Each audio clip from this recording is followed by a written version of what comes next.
We are here to encourage married couples, right? Yes, Do they have to be married? Yeah, well, we're just going to share our foundation Of marriage. of Christian marriage. And one thing is that Christian marriage should be God-centered, you know. Yes. Would you agree? Yes. Okay. And one scripture that kind of supports that is Genesis 2:24, which talks about, therefore, a man shall leave his father and his mother and cleave to his wife, you know, Yeah. and they become one flesh. And that is a scripture that you can look at to support that Foundation. the foundation.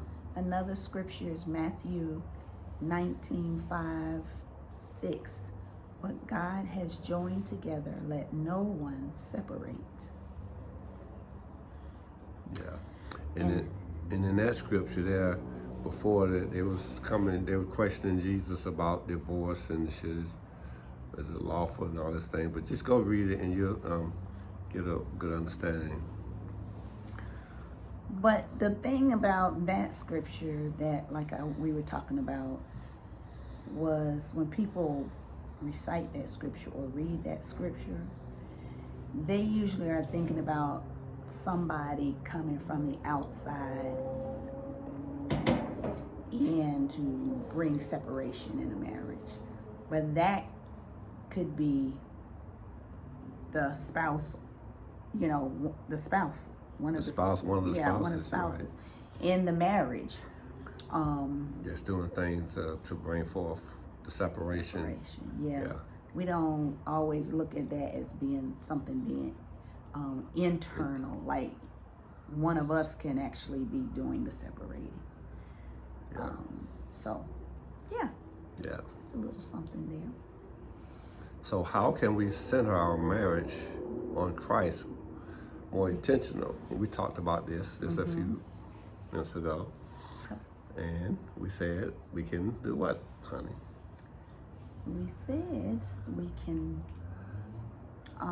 be more intentional about both of us praying together. Right now, you pray for both of us, typically in the morning before you leave for work.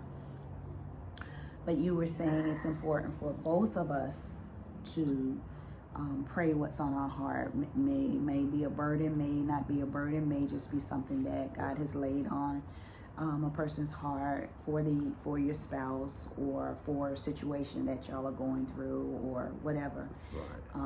But that would be a time that we would intentionally come together to pray and seek the Father together. Okay.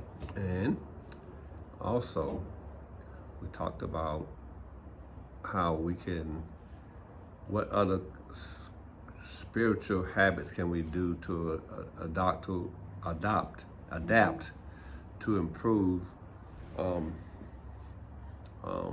improve our marriage. Marriage. Our marriage.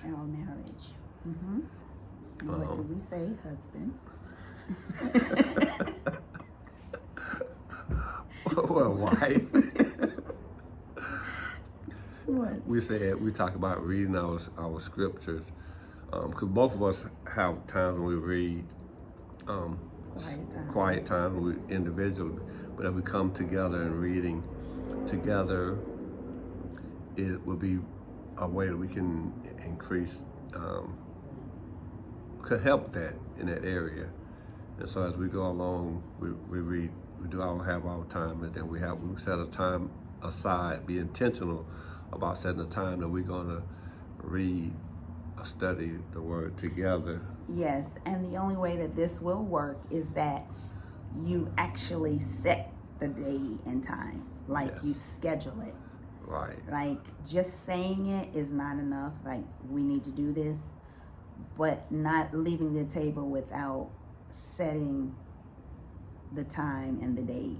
And so we did that. So that's important. I think anytime that you're setting goals You need to be specific in terms of a timeline so that it actually happens, Yes. right? All right.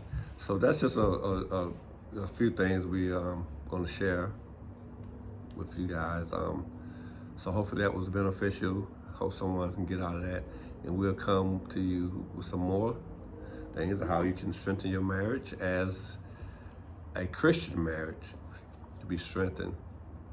Okay. Thank you.